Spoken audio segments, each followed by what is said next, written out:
ನಮ್ಮ ಚಾನೆಲ್ಗೆ ಸುಸ್ವಾಗತ. ಇವತ್ತು ನಾವು ನಿಮಗೆ ದಕ್ಷಿಣ ಭಾರತೀಯ ಸಿನಿಮಾದ ಟಾಪ್ 5 ಸಸ್ಪೆನ್ಸ್ ಕ್ರೈಮ್ ಥ್ರಿಲ್ಲರ್ ಚಲನಚಿತ್ರಗಳ ಬಗ್ಗೆ ರೋಮಾಂಚಕ ಪ್ರಯಾಣಕ್ಕೆ ಕರೆದೊಯ್ಯುತ್ತೇವೆ. ದಯವಿಟ್ಟು ಕುಳಿತಿರಿ, ಏಕೆಂದರೆ ಈ ಪ್ರಯಾಣ ಅತ್ಯಂತ ರೋಮಾಂಚಕವಾಗಿರುತ್ತದೆ.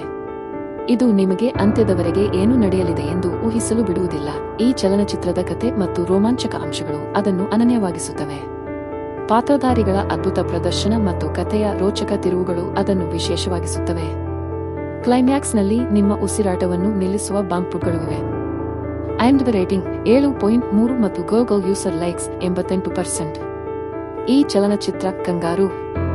ಮೌಲಿಕ ಕಥೆಯು ಮುಖ್ಯ ಪಾತ್ರದ ಜೀವನವನ್ನು ಸ್ಪೈರಲ್ ರೆಸೊನಾನ್ಸ್ನಂತೆ ಬದಲಿಸುತ್ತದಾಗ ಈ ಚಲನಚಿತ್ರವು ಅಂತ್ಯದವರೆಗೆ ನಿಮ್ಮನ್ನು ಯೋಚಿಸುವಂತೆ ಮಾಡುತ್ತದೆ.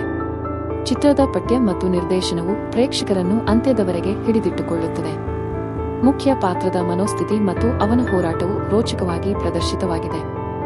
IMDb ರೇಟಿಂಗ್ 8.1 ಮತ್ತು ಗೂಗಲ್ ಯೂಸರ್ ಲೈಕ್ಸ್ 92%. ಈ ಚಲನಚಿತ್ರ ಜಿವಿ ಹೈರಾಕ್ಟೇನ್ ಥ್ರಿಲ್ಲರ್. ನೀವು ಪ್ರತಿ ಕ್ಷಣವೂ ರೋಮಾಂಚನ ಅನುಭವಿಸುತ್ತೀರಿ. ಸತ್ಯದ ಹೊದಿಕೆಯು ಹೊರಬಂದಾಗ ನಿಮ್ಮ ಹೃದಯವು ವೇಗವಾಗಿ ತಡಕಲು ಪ್ರಾರಂಭಿಸುತ್ತದೆ. ಚಿತ್ರದಲ್ಲಿ ಹಾರ್ಟ್-ಹಿಟ್ಟಿಂಗ್ ಆಕ್ಷನ್ ದೃಶ್ಯಗಳು ಮತ್ತು ಸಸ್ಪೆನ್ಸ್ ಅದನ್ನು ಇನ್ನೂ ಹೆಚ್ಚು ರೋಮಾಂಚಕವಾಗಿಸುತ್ತವೆ. ಚಿತ್ರಕಥೆಯಲ್ಲಿ ಪ್ರತಿ ತಿರುವಿನಲ್ಲಿ ಹೊಸ ತಿರುವುಗಳು ನಿಮ್ಮನ್ನು ಗೊಂದಲದಲ್ಲಿಡುತ್ತವೆ. IMDb ರೇಟಿಂಗ್ 7.8 ಮತ್ತು ಗೂಗಲ್ ಯೂಸರ್ ಲೈಕ್ಸ್ 89%. ಈ ಚಲನಚಿತ್ರ ಪೋರ್ಟಲ್. ಒಂದು ನಿರಪರಾಧಿ ವ್ಯಕ್ತಿಯ ಕಥೆಯು ತನ್ನ ಕುಟುಂಬಕ್ಕಾಗಿ ಏನಾದರೂ ಮಾಡುವ ಮನೋಭಾವವನ್ನು ಹೊಂದಿರುವ ವ್ಯಕ್ತಿಯ ಕಥೆಯಾಗಿದೆ. ಅವನು ಅಪರಾಧಿಯಾಗಿ ಬದಲಾದಾಗ ನೀವು ಅವನ ಲೋಕದಲ್ಲಿ ಕಳೆದು ಹೋಗುತ್ತೀರಿ. ಚಿತ್ರದಲ್ಲಿ ಭಾವನಾತ್ಮಕ ಅಂಶಗಳು ಮತ್ತು ಬಲವಾದ ಕಥೆಯು ಅದನ್ನು ವಿಶಿಷ್ಟವಾಗಿಸುತ್ತವೆ.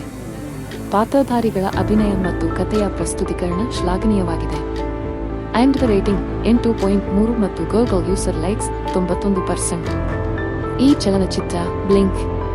ಪ್ರತಿಯೊಂದು ತಿರುವಿನಲ್ಲೂ ಹೊಸ ತಿರುವು ಹೊಂದಿರುವ ಕಹಾನಿಯನ್ನು ಆವರಿಸದೇ ಇರುವ ಚಲನಚಿತ್ರ, ಅದ್ವಿತೀಯ ಪಾತ್ರಧಾರಿಗಳ ಉಪಯೋಗದೊಂದಿಗೆ. ಚಿತ್ರದಲ್ಲಿ ಸಸ್ಪೆನ್ಸ್ ತುಂಬಿದ ಕಥೆಯು ಮತ್ತು ಬಲವಾದ ಪಾತ್ರಧಾರಿಗಳು ಅದನ್ನು ವಿಶೇಷವಾಗಿಸುತ್ತವೆ. ನಿರ್ದೇಶನ ಮತ್ತು ಛಾಯಾಗ್ರಹಣ ಅದನ್ನು ಇನ್ನಷ್ಟು ಆಕರ್ಷಕವಾಗಿಸುತ್ತವೆ. IMDb ರೇಟಿಂಗ್ 8.5 ಮತ್ತು ಗೂಗಲ್ ಯೂಸರ್ ಲೈಕ್ಸ್ 94%. ಈ ಚಲನಚಿತ್ರ ಮಿಸ್ಟರ್ ಬಚ್ಚನ್.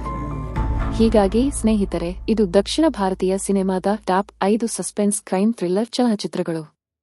ನಿಮ್ಮ ಮೆಚ್ಚಿನ ಚಲನಚಿತ್ರ ಯಾವುದು ಮತ್ತು ನೀವು ಇನ್ನು ಯಾವ ಚಲನಚಿತ್ರದ ವಿಮರ್ಶೆಯನ್ನು ನೋಡಲು ಇಷ್ಟಪಡುತ್ತೀರಿ ಎಂದು ನಮಗೆ ತಿಳಿಸಿ. ಧನ್ಯವಾದಗಳು.